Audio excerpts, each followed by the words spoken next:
Shalom Elohim, haleluya, puji nama Tuhan. Semangat pagi Bapak Ibu Saudara yang dikasihi Tuhan kita, Yesus Kristus. Jumpa lagi bersama saya Pendeta Samuel Mawuntu dalam Renungan Pagi ke 1829 hari Renungan Pagi ini mengudara. Puji Tuhan. Bapak Ibu Saudara yang dikasihi Tuhan, sebelum kita mengawali segala aktivitas kita di pagi hari ini, mari kita buka hari ini bersama Tuhan dengan mendengarkan firman Tuhan. Sebelum kita membaca, mendengarkan, dan merenungkan firman Tuhan hari ini, mari kita berdoa. Minta pimpinan Roh Kudus. Kita berdoa. Bapa di surga, berbicaralah kepada kami semua. Pakai firman Tuhan ini untuk menegur kami, menasihati kami, menguatkan kami, meneguhkan iman percaya kami, dan menuntun kami supaya kami terus berjalan di jalan Tuhan yang benar. Dan pakai firman Tuhan ini untuk memberkati kami semua. Di dalam nama Tuhan Yesus yang adalah firman Allah yang hidup, kami berdoa. Amin. Haleluya. Bapak Ibu Saudara yang dikasihi Tuhan, bersama dengan saya kita akan belajar Alkitab dari kitab Kejadian sampai kitab Wahyu. Haleluya. Mari buka Alkitab kita dalam kitab Hakim-Hakim pasal 3 ayat 1 sampai ayat 6. Di bawah perikop bangsa-bangsa asli yang dibiarkan tinggal di Kanaan. Demikian firman Tuhan. Inilah bangsa-bangsa yang dibiarkan Tuhan tinggal untuk mencobai orang Israel itu dengan perantaraan mereka, yakni semua orang Israel yang tidak mengenal perang Kanaan. Maksudnya hanyalah supaya keturunan-keturunan orang Israel yang tidak mengenal perang yang sudah-sudah dilatih berperang oleh Tuhan. Yang tinggal ialah kelima raja kota orang Filistin dan semua orang Kanaan, orang Sidon dan orang Hewi yang mendiami pegunungan Libanon, dari gunung Baal Hermon sampai ke jalan yang menuju ke Hamat.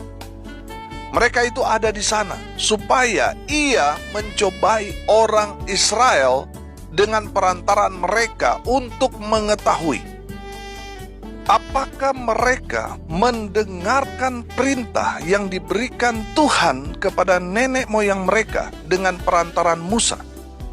Demikianlah orang Israel itu diam di tengah-tengah orang Kanaan, orang Het, orang Amori, orang Feris, orang Hewi, dan orang Yebus. Mereka mengambil anak-anak perempuan orang-orang itu menjadi istri mereka dan memberikan anak-anak perempuan mereka kepada anak-anak lelaki orang-orang itu, serta beribadah kepada Allah orang-orang itu. Amin. Firman Tuhan. Bapak Ibu Saudara yang dikasihi Tuhan, konteks kebenaran firman Tuhan ini, semua suku Israel sudah masuk menduduki tanah pusaka mereka masing-masing. Sejak zaman Yosua dan tua-tua Israel yang hidup semasa Yosua masih hidup, Israel aman, Israel damai. Tidak ada yang berani berperang melawan Israel pada saat itu. Sehingga selama Yosua dan tua-tua Israel masih hidup, Israel hidup dalam masa damai. Haleluya. Konteks firman Tuhan ini menceritakan tentang generasi baru yang lahir di masa damai itu. Generasi yang hidup di masa damai itu, mereka tidak mengenal perang. Mereka tidak tahu bagaimana perjuangan bangsa Israel masuk ke tanah pusaka mereka masing-masing. Generasi yang hidup tidak mengenal perang.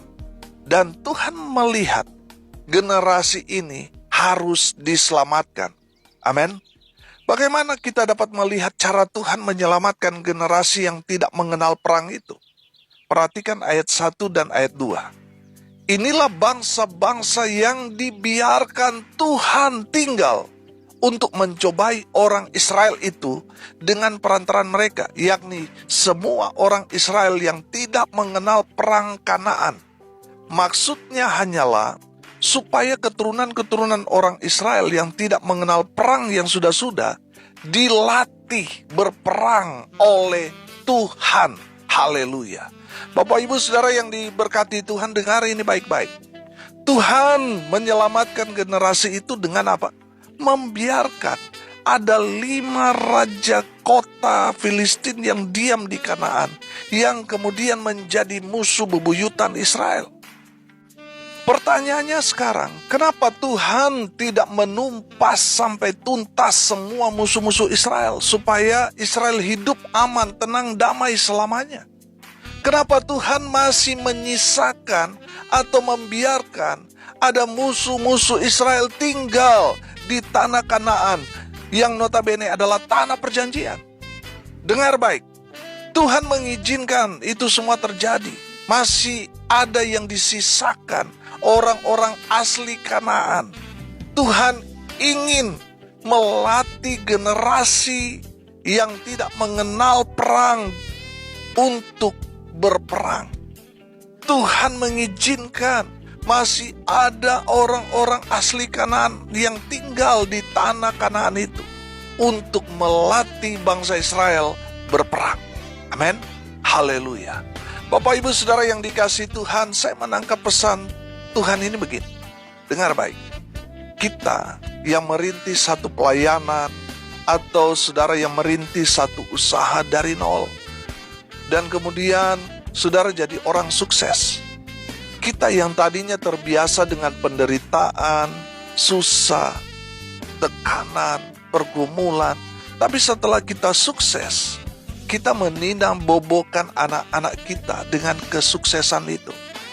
Kita tidak mengenalkan kepada anak-anak kita bagaimana perjuangan memulai sesuatu usaha. Bagaimana kita memulai dengan perjuangan, dengan tangis air mata pergumulan. Kita tidak ajarkan itu kepada anak-anak kita, sehingga anak kita menjadi manja, menjadi mental kerupuk, cemen, cepat menyerah, cengeng. Karena mereka tidak diajarkan bagaimana hidup berjuang dari nol.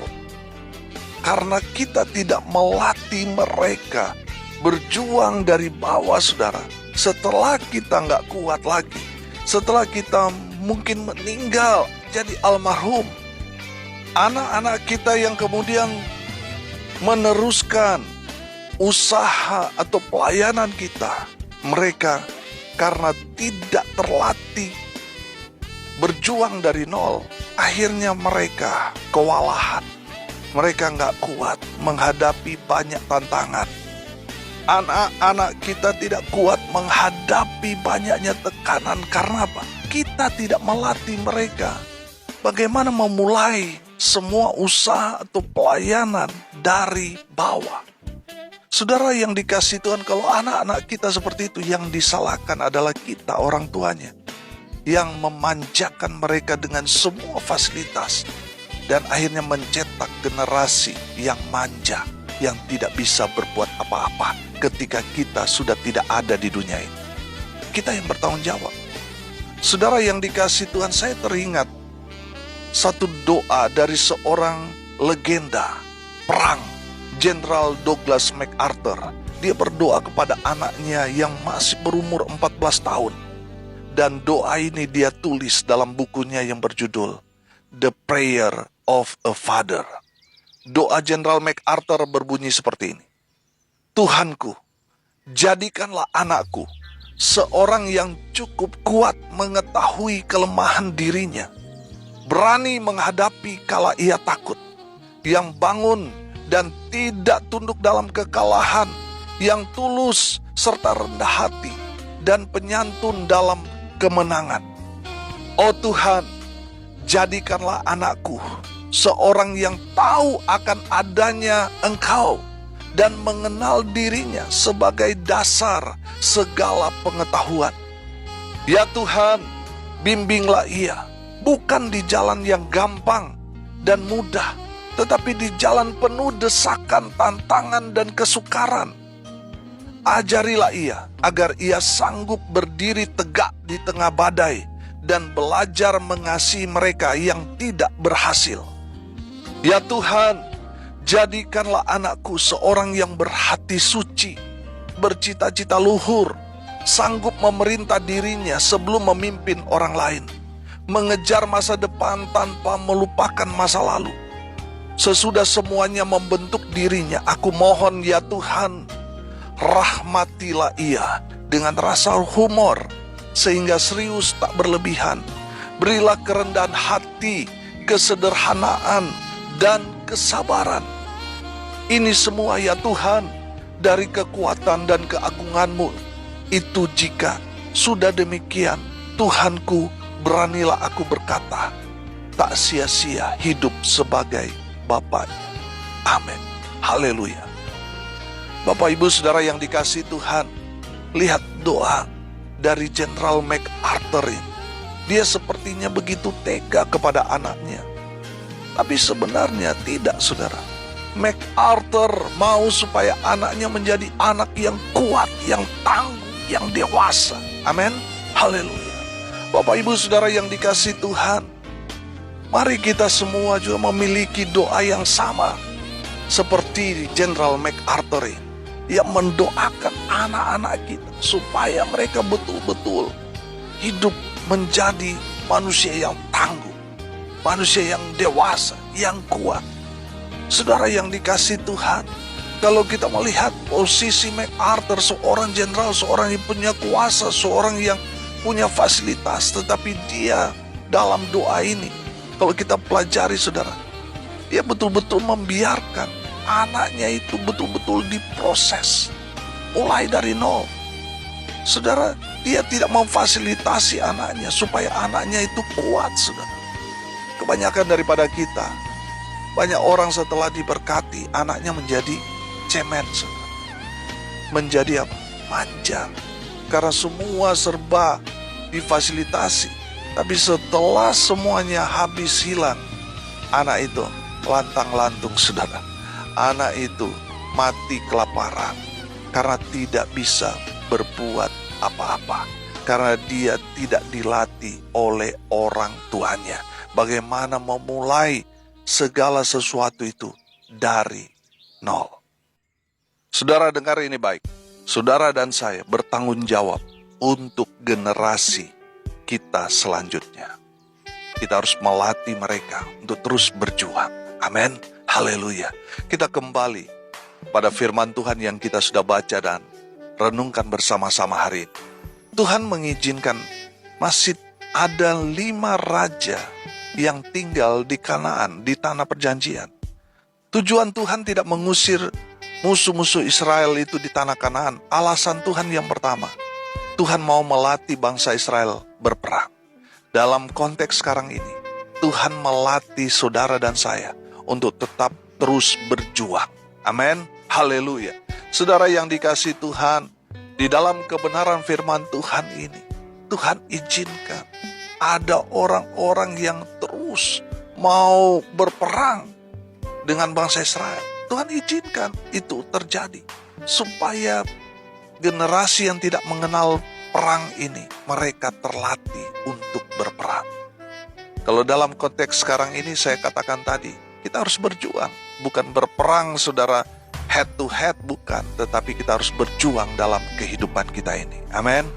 Tuhan mengizinkan masih ada orang-orang yang nggak suka dengan kita, nggak senang dengan cara kita dan sebagainya, dengan kehadiran kita. Ada orang yang cemburu, iri dan sebagainya. Saudara, Tuhan izinkan ada orang-orang seperti itu karena Tuhan sedang melatih saudara berjuang dari bawah. Haleluya. Yang kedua saudara, tujuan Tuhan tidak mengusir musuh Israel di tanah Kanaan. Alasan Tuhan supaya bangsa Israel berjaga-jaga. Amin. Saudara yang dikasihi Tuhan, kalau kita tahu musuh di depan kita hendak menyerang kita, pasti kita akan selalu berjaga-jaga. Amin. Saudara yang dikasihi Tuhan, Tuhan mau kita selalu siap siaga, selalu berjaga-jaga. Saudara, dalam peperangan kita ini bukan melawan pemerintah, bukan. Kata firman Tuhan ini melawan roh-roh di udara, saudara. Makanya kita harus jaga iman kita, jaga kehidupan kita supaya tetap berkenan di hadapan Tuhan, jaga kekudusan kita, jaga rumah tangga kita, supaya tidak ada celah masuk kuasa lain menyerang kita. Nah, kalau kita membuka diri kepada dosa, kita nggak hidup dalam kekudusan, saudara, musuh itu akan sangat mudah mengalahkan kita, karena kita membuka celah. Akhirnya kuasa iblis itu masuk menyerang, menghancurkan kehidupan kita. Bapak Ibu Saudara yang dikasihi Tuhan, berjaga-jagalah. Saudara, akhir-akhir ini banyak sekali pengajaran-pengajaran yang menyesatkan. Nah, kalau kita tidak berjaga-jaga, saudara, dengan pengajaran-pengajaran yang benar, kita akan sangat mudah disesatkan. Selalu saya katakan, bagaimana kita dapat tahu atau mengenal mana ajaran benar, ajaran yang asli dan yang palsu. Saudara harus baca firman Tuhan, belajar firman Tuhan selalu. Maka saudara akan tahu mana yang asli, mana yang palsu. Karena saudara sudah belajar yang asli, yaitu firman Tuhan. Ketika ada hamba Tuhan yang menyampaikan di luar firman Tuhan, yang mau menyesatkan saudara, saudara dapat mengenalinya. Wah, ini ajaran palsu ini. Dari mana saudara tahu? Karena saudara sudah baca yang asli. Amin. Saudara harus berjaga-jaga. Banyak sekarang ini saudara pengajaran-pengajaran yang membelokkan iman Kristen. Makanya kita harus selalu baca firman Tuhan. Karena itu adalah kekuatan Allah. Di saat sudah membaca firman Tuhan itu, maka Tuhan akan memberikan saudara kepekaan. Mana yang benar, mana yang palsu. Amin. Yang ketiga, saudara, tujuan Tuhan tidak mengusir 5 raja di Kanaan itu, karena Tuhan mau bangsa Israel yang tidak mengenal perang ini mengandalkan Tuhan. Amin. Haleluya. Bapak Ibu Saudara yang dikasihi Tuhan, tujuan Tuhan mengizinkan ada banyak musuh di sekeliling kita, supaya kita betul-betul bersandar kepada Tuhan, mengandalkan Tuhan dalam kehidupan kita. Amin. Bapak Ibu Saudara yang dikasihi Tuhan, di dalam kebenaran firman Tuhan ini kita belajar, Tuhan sengaja membiarkan musuh-musuh kita ini ada di sekeliling kita, supaya kita dilatih untuk berperang, dilatih untuk berjuang, supaya kita berjaga-jaga selalu dalam hidup kita, dan kita mengandalkan Tuhan yang adalah kekuatan kita. Haleluya. Bapak Ibu Saudara yang dikasihi Tuhan, biarlah kebenaran firman Tuhan meneguhkan kita. Ada banyak orang-orang yang tidak senang dengan kehadiran kita. Tuhan izinkan itu terjadi, karena Tuhan sedang melatih saudara berperang, berjuang. Yang kedua, kita belajar. Tuhan izinkan itu terjadi supaya kita selalu jaga hati kita, jaga iman kita, jaga hidup kita, jaga pelayanan kita, jaga keluarga kita. Amin. Yang berikut, yang terakhir, kita belajar. Yang ketiga, supaya kita mengandalkan Tuhan. Saudara, kalau kita mengandalkan kekuatan kita terbatas, kekuatan manusia terbatas, kita punya Allah yang tidak terbatas. Makanya kita mau andalkan Tuhan. Bagaimana cara kita mengandalkan Tuhan? Kita selalu beribadah kepada Tuhan, kita selalu berdoa, kita selalu membawa persoalan pergumulan kita kepada Tuhan. Itulah orang-orang yang mengandalkan Tuhan. Tapi mereka yang tidak pernah cari Tuhan, tidak pernah ke gereja, tidak pernah berdoa, tidak pernah baca firman, tidak pernah bergumul dengan Tuhan, mereka orang-orang yang mengandalkan dirinya sendiri. Dan orang-orang yang mengandalkan kekuatannya atau dirinya sendiri akan celaka. Tapi berbahagialah, diberkatilah orang-orang yang mengandalkan Tuhan. Haleluya. Mari kita aminkan firman Tuhan ini, kita berdoa. Terima kasih Bapa di surga atas kebenaran firman yang sangat memberkati kami. Berkati semua pendengar dimanapun mereka berada. Tuhan memberkati kehidupan mereka, rumah tangga mereka diberkati, kesehatan mereka diberkati. Kalaupun ada pendengar yang sakit, Tuhan pulihkan, sembuhkan mereka. Oleh bilur-bilur darah Yesus, mereka yang sakit disembuhkan, mereka yang lemah dikuatkan, mereka yang berduka cita diberikan penghiburan, mereka yang hari ini berulang tahun, Tuhan Yesus memberkati dengan umur panjang. Hamba juga berdoa menyerahkan pelayanan tanggal 29 Juni, ibadah KKR dalam rangka hari ulang tahun audio renungan pagi ini mengudara. Hamba berdoa, ya Tuhan, berkati KKR ini. Hamba berdoa untuk pembicara Pak Gilbert Lumoindong, Tuhan memberkati. Dan semua yang mengambil bagian dalam pelayanan altar, Tuhan berkati. Semua yang sudah menabur untuk pekerjaan Tuhan ini, Tuhan balas berlipat-lipat kali ganda. Hamba berdoa, biarlah berkat Tuhan turun memenuhi semua pendengar. Bapak Ibu Saudara yang dikasihi Tuhan, arahkanlah hatimu dan terimalah berkat dari Tuhan Yesus. Tuhan memberkati engkau dan melindungi engkau. Tuhan menyinari engkau dengan wajah-Nya dan memberi engkau kasih karunia. Tuhan menghadapkan wajah-Nya kepadamu dan memberi engkau damai sejahtera. Di dalam nama Tuhan Yesus, sumber segala berkat. Bapak Ibu Saudara yang percaya diberkati Tuhan, katakan amin. Puji Tuhan. Bapak Ibu Saudara yang dikasihi Tuhan, kalau saudara merasa diberkati melalui renungan pagi ini, bagikan juga kepada saudara-saudara yang lain agar mereka juga diberkati. Karena untuk itulah kita dipanggil untuk jadi berkat. Bapak Ibu Saudara yang dikasihi Tuhan, tidak terasa tinggal beberapa hari lagi kita akan bersama-sama merayakan 5 tahun audio renungan pagi ini mengudara. Kita akan buat tanggal 29 Juni di Hotel Infinity Egg Jimbaran, Bali. Kita akan buat ibadah KKR jam 5 sore. Saudara yang dikasihi Tuhan, pembicara Pak Pendeta Gilbert Lumoindong. Saudara yang mau ikut datang dalam ibadah KKR HUT kelima audio renungan pagi ini mengudara, harap mengkonfirmasi kehadiran Bapak Ibu Saudara sekalian dengan cara menjapri WA saya di 081337491360. Haleluya. Saya tunggu konfirmasi Bapak Ibu Saudara pendengar semua. Haleluya. Saudara yang mau menabur untuk pekerjaan Tuhan ini, untuk mensukseskan ibadah HUT audio renungan pagi ini mengudara yang kelima, saudara bisa mentransfer ke rekening Bank Mandiri di nomor rekening 1450 kali 6719476 atas nama saya sendiri. Saudara yang menabur, Tuhan memberkati dengan luar biasa. Salam kasih dari Bali. Saya Pendeta Samuel Mawuntu. Sampai jumpa besok pagi. Tuhan Yesus memberkati kita semua. Haleluya.